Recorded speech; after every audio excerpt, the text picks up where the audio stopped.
Ya, assalamualaikum warahmatullahi wabarakatuh. Selamat malam buat semuanya. Berhubung ramainya postingan saya tentang jual beli antrian yang berkedok travel, eh, meskipun malam saya klarifikasi aja biar nggak terlalu banyak pertanyaan dan biar semuanya pun jelas.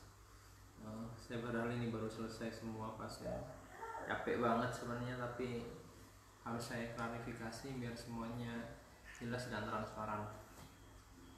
Banyak pasien-pasien yang istilahnya mengadu ke saya, jadi mereka mendapat nomor antrian dari orang-orang yang berkedok travel. Jadi mereka harus memakai jasa travel itu untuk mendapatkan nomor antrian itu dengan tarif 1,2 juta per pasien. 1,2 juta per pasien, ingat itu, 1,2 juta. Uang yang enggak sedikit. Mungkin kalau orang-orang yang berduit mungkin uang 1.200.000 itu nggak ada harganya, mungkin ya nggak ada artinya, tapi untuk orang-orang itu, orang-orang kecil itu banyak banget. Dan nggak semua pasien yang dari jauh itu orang berada, orang yang bawa duit banyak. Contoh kayak tadi pasien dari Indramayu, dia naik kereta dari Indramayu turun di Probolinggo. Oknum tersebut nggak boleh turun di Probolinggo, suruh turun di Blitar. Ngapain turun di Blitar? Jauh-jauh. Blitar di situ Bondo masih kurang lebih 6 jam. Jadinya mereka pilih untuk turun di Probolinggo. Dan itu pun oknum tersebut tetap aja jemput di Probolinggo, antar dari Probolinggo ke rumah saya dengan tarif 1,2 juta. Kalau emang niat dia untuk memberikan antrian itu secara ikhlas, bolehlah minta uang tanda terima kasih, boleh lah, tapi kan secara sukarela juga. Sudah sangat jelas kan, orang bodoh saja bisa melihat kalau cara yang mereka lakukan itu memang betul niat nolong, tapi di sisi lain mentung. Sampai dia cerita yang pasien Indramayu itu, dari Indramayu ke Probolinggo naik kereta api itu cuma 70.000. 3 orang tadi, anaknya 2, ibunya 1 sakit nggak bisa melihat, jadi 3 orang itu cuma 210. Dan dari Probolinggo kalau seumpama mau ke situ Bondo naik bis paling antara 25-30.000 lah, jadi 3 orang cuma 90.000. Jadi sekali berangkat itu cuma 300.000, PP 600.000 aja. Sedangkan dengan orang yang berkedok ini, dia harus mengeluarkan 1.200.000 untuk biaya angkutnya aja, dan pulangnya pun dia harus bayar ongkos tiketnya kan 600, berarti sampai 1.800.000 dia harus mengeluarkan duit.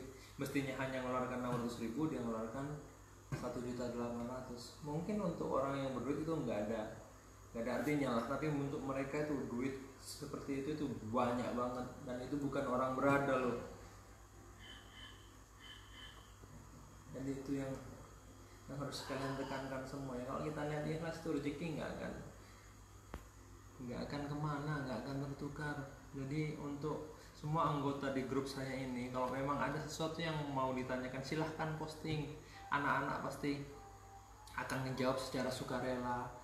Ada Mbak Hana, ada Mbak Rita, ada Mbak Ebi, ada Mas Eko, ada Toha Taho, ada Haji Ali.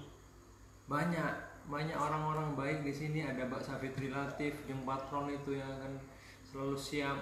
Banyak orang-orang baik di grup ini yang akan membantu kalian semua, daripada sampean ini semua dimanfaatkan oleh oknum-oknum tertentu. Bayangin loh, 1,2 juta per orang. Dan saya lihat datanya, Januari tadi ada berapa kali dia mah? Ada 6 apa gitu? 8 Januari. 8. Bayangin 8 kali 1,2 juta, 10 juta loh, hampir 10 juta loh sebulan. Februari ada 6 atau 7 ya? Iya kayaknya 6 apa gitu. Jadi sebulan itu hampir 10 juta dari oknum-oknum itu. Makanya mulai detik ini, oknum tersebut saya sudah tahu siapa pelakunya. Saya blacklist dia semua dari antrian saya. Jadi nggak akan pernah saya terima lagi. mulai Maret dan seterusnya. Untuk apa? Untuk menghindari hal-hal seperti ini lagi. Saya aja nggak pernah narik orang, saya nggak pernah nekan orang, malah kita kalau perlu bantu orang itu secara maksimal. Jadi yang saya blacklist bukan semua antrian yang terhitung Maret dan seterusnya. Yang saya blacklist dan saya delcon dari semua data kontak kontrol yang ada di anak-anak JS itu hanya oknum ini saja. Saya nggak perlu sebut namanya. Tapi kalau ngerasa mending insaf aja lah. Lebih dipikir lagi tentang jiwa kemanusiaan terhadap pasien-pasien yang memang sangat membutuhkan. Nggak perlu dimalukan secara ini, ya tolonglah secara ikhlas. Jadi ya seperti itu aja yang bisa saya sampaikan. Dan selebihnya saya juga minta maaf mungkin ada kekeliruan. Yang jelas dengan adanya grup ini, grup yang sangat luar biasa menurut saya lah. Saling berbagi informasi, saling tolong menolong, saling membantu, ya, bermanfaat ya buat orang banyak. Yang terakhir, kalau oknum ini tetap seperti itu, nanti saya sebutin siapa nama orangnya. Saya live nanti siapa nama orang oknum itu, biar sekalian dia terkenal dan malu sekali. Oke, selamat malam. Assalamualaikum warahmatullahi wabarakatuh.